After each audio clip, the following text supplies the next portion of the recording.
I've owned my ranch for over a decade, and my barn was more than just a building. It was a home for my cattle, a storage spot for feed, and a symbol of my family's legacy. Red, sturdy, and full of memories, it had stood long before the subdivision down the road existed. Then came the HOA.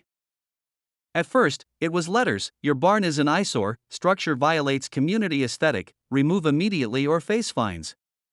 I ignored them. After all, my property isn't part of their association. I don't pay dues. Their rules don't extend to my land.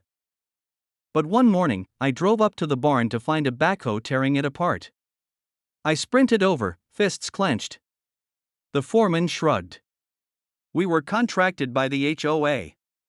They're building a pool and said the barn's in the way. I stared. Your HOA tore down my barn? He nodded sheepishly. We followed orders. I wanted to yell. I wanted to cry. Mostly, I wanted revenge. And then I remembered my cattle. My herd, 5 bulls and a dozen cows, was already grazing in the pasture. The bulls, massive and horned, were perfectly capable of creating chaos if properly motivated. I smiled. That afternoon, I opened the main gate. The herd thundered across the fields, following me like a horned army on parade. Then I directed them toward the HOA's new construction site, a flat, grassy area where they'd begun digging for the pool. By the time the first HOA members arrived, the bulls were already sniffing the pool site, testing the soil, and pawing at the fresh dirt.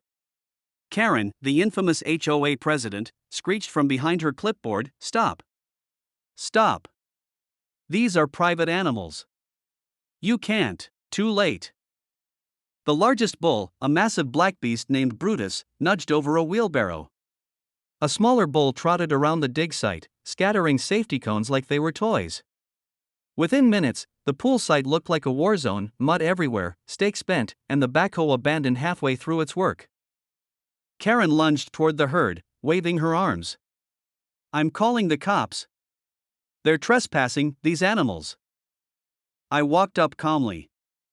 "Ma'am, those are my animals on my property. They're exercising their right to relocation assistance. I'd recommend you back off before someone or something gets hurt."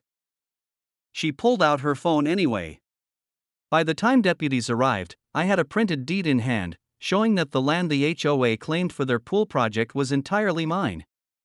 The bulls had done their work, the pool site was destroyed, the HOA crew covered in mud, and Karen standing in horror. The deputies sighed, trying not to laugh. "Sir, this is your property. Animals on your land are allowed. No one here can stop them." Karen muttered something about lawsuits and board authority, but even the deputies were shaking their heads. Within an hour, she and her construction crew had packed up and left, leaving the mud-soaked chaos behind. I spent the rest of the day watching my herd graze peacefully, occasionally nudging a stray post or knocked over sign, and I couldn't stop smiling. My barn was gone, yes, but the HOA had just learned a lesson: never underestimate the horned army of a rancher who values his property. By the end of the week, the HOA quietly canceled all plans for the pool. I rebuilt my barn bigger, sturdier, and with a reinforced fence, and named it Brutus Memorial Barn in honor of the bulls who saved it. Karen hasn't come near my property since. And every time I ride past the subdivision ridge, I wave to my horned army, who glance back as if to say, "We got this, boss." Because when you try to mess with a rancher's legacy, sometimes the cattle handle the negotiations.